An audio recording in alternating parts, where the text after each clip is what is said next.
Imagine what it would look like if suddenly you decided to become an economist, spending the next 4 to 6 years absorbing endless information on economic theories, market dynamics, financial strategies, behavioral economics, communication strategies, alongside practical skills and applications, all into your brain. That's what I decided to do. Between some time, tedious lectures, challenging economic principles, and global economic events, a significant portion of my higher education was just dedicated to learning. As with many other economic students, much of this learning didn't happen in the lecture hall or through traditional coursework. Instead, I had to be self-taught. So, today, I want to break down and show you the step-by-step process I use to teach myself, especially complex economic topics. This method combines my personal experiences, tips from exceptional economic educators, and evidence-based research on memory, the brain, and learning. Let's dive right into it. There is a general consensus that topics like macroeconomics can be challenging to study. For the purpose of this video, let's break down how I will study a specific economic concept, let's say fiscal policy. I have an easy to follow step-by-step process, starting with the first step called broadening the context. In this step, I place the topic in a broader economic context to make it more relevant and exciting. At the moment, fiscal policy might just be a chapter in a textbook or a set of questions in an exam. I don't particularly care about it in isolation. There are many chapters in many textbooks, and there is no inherent curiosity in me to dive deep into fiscal policy. I need to connect it to the real-world economic context to make it more engaging and interesting. As renowned economist Milton Friedman once said, "Inflation is taxation without legislation." This quote highlights the broader impact of fiscal policy on the economy and people's lives. So, my first task would be to explore recent news articles related to fiscal policy, looking for real-world examples, controversies, or economic influencers discussing its implications. For instance, finding an article about a country implementing a new fiscal policy or a debate among economists on its effectiveness.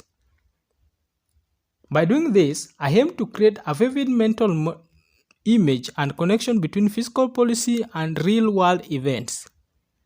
I'm leveraging my curiosity and understanding of the economic world to make the subject matter more intriguing. Now, moving on to the second step, emotional implications. In this phase, I focus on understanding the consequences of not grasping the concept of fiscal policy and the benefits of mastering it. I aim to frame it in a way that fuels my desire to delve deeper. Returning to our fiscal policy example, I might discover that lack of understanding can lead to misguided economic decisions or an inability to critically analyze government interventions. On the flip side, mastering fiscal policy could empower me to contribute to informed economic decisions, discussions, make sound financial decisions, and navigate the complex economic landscape effectively. In this stage, the words of Aristotle resonate. Educating the mind without educating the heart is no education at all. As I navigate this crucial phase, I recognize the profound impact that understanding the consequences and benefits of fiscal policy holds for both intellect and emotion. Aristotle's insight emphasizes the inseparability of cognitive and emotional dimensions in the pursuit of knowledge. Much like our fiscal policy example, a lack of comprehension could lead to misguided decisions and an inability to critically assess economic interventions, leaving our intellectual landscape barren. Conversely, Mastering fiscal policy becomes a beacon of empowerment, paving the way for informed economic underscores discourse, sound financial decisions, and adopt navigation of the intricate economic terrain. Aristotle's wisdom underscores the vital role emotions play in the educational journey. Now, onto the third step, deep dive. Here, I avoid overviews and immerse myself in one specific aspect of fiscal policy that intrigues me.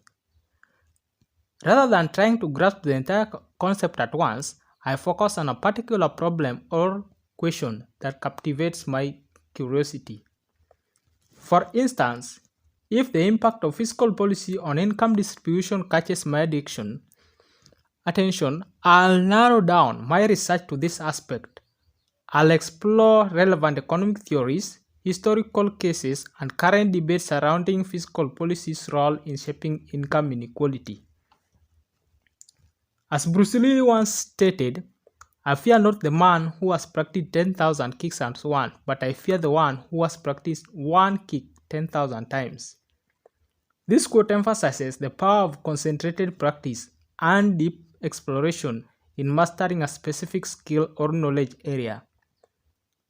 This deep dive involves jumping from one subtopic to another, connecting the dots within fiscal policy. I'm leveraging my intense curiosity to drive a more profound and targeted understanding of the subject. Moving forward to the fourth step, question or projects. Depending on the nature of the topic, I opt for answering specific questions or engaging in projects related to fiscal policy. This step intertwines my learning process with practical applications. For economics, this could involve solving economic case studies, answering questions on economic implications of fiscal policy, or even engaging in small-scale economic impact. In this stage, emerges as the bridge between theory and practice. As the renowned educator John Dewey once proclaimed, education is not preparation for life. Education is life itself. This sentiment resonates deeply with the essence of answering specific questions and dwelling into projects within the domain of economics. Dewey's philosophy underscores the transformative power of actively applying knowledge, turning abstract fiscal policy into tangible solutions. In pursuit of economic understanding, one is not merely a passive learner but an active participant in the dynamic landscape of real-world scenarios. As we tackle case studies and dissect the implications of fiscal policy through thought, we embody Dewey's belief in the inseparability of education from life. Through such engagement, we not only reinforce our comprehension but also contribute to the continuation, evolution of economic thought and application. By actively applying my knowledge, I reinforce my understanding and bridge the gap between theoretical concepts and real-world scenarios. Transitioning to the fifth step, brooding stage. This phase involves balancing familiarity and lack of familiarity with the topic. While familiarity is essential for understanding, excessive familiarity can lead to overconfidence and false sense of mastery. In this stage, where familiarity and lack of familiarity intersect, the wise word of Confucius echo, real knowledge is to know the extent of one's ignorance. Recognize that familiarity is a vital ingredient for understanding a topic. We must navigate the thin line between comprehension and the perilous precipice of overconfidence. Confucius' wisdom serves as a guiding light, reminding us that true wisdom lies in acknowledging the vast expanse of what we don't know. To counteract the potential pitfalls of excessive familiarity, I embrace moments of reflection and employ spaced repetition.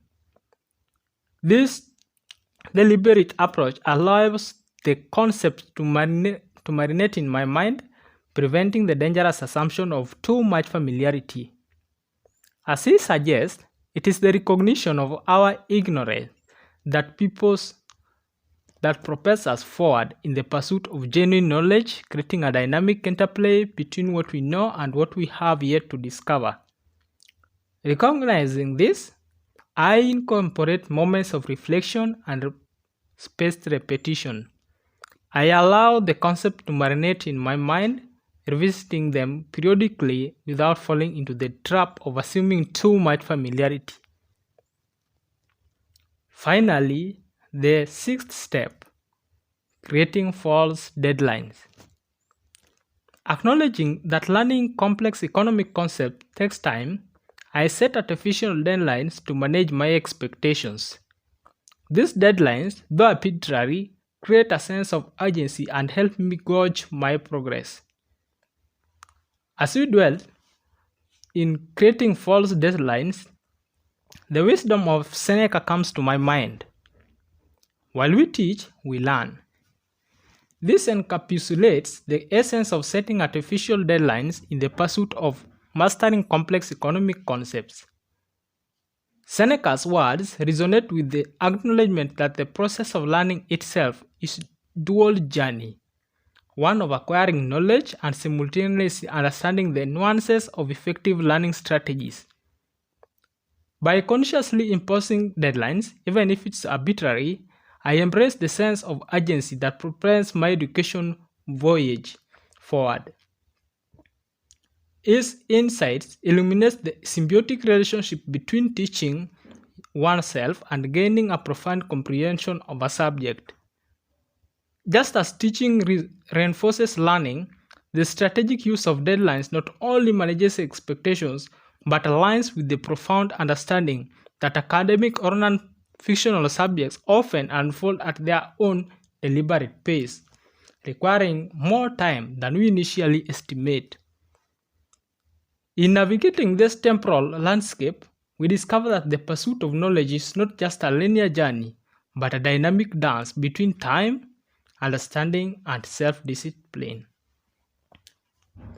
I might tell myself that I need to grasp the core principle of fiscal policy within the next few hours and revisit the topic in a few days for reinforcement. This strategic use of deadlines aligns with the understanding that academic or non-fictional subjects often require more time than initially estimated.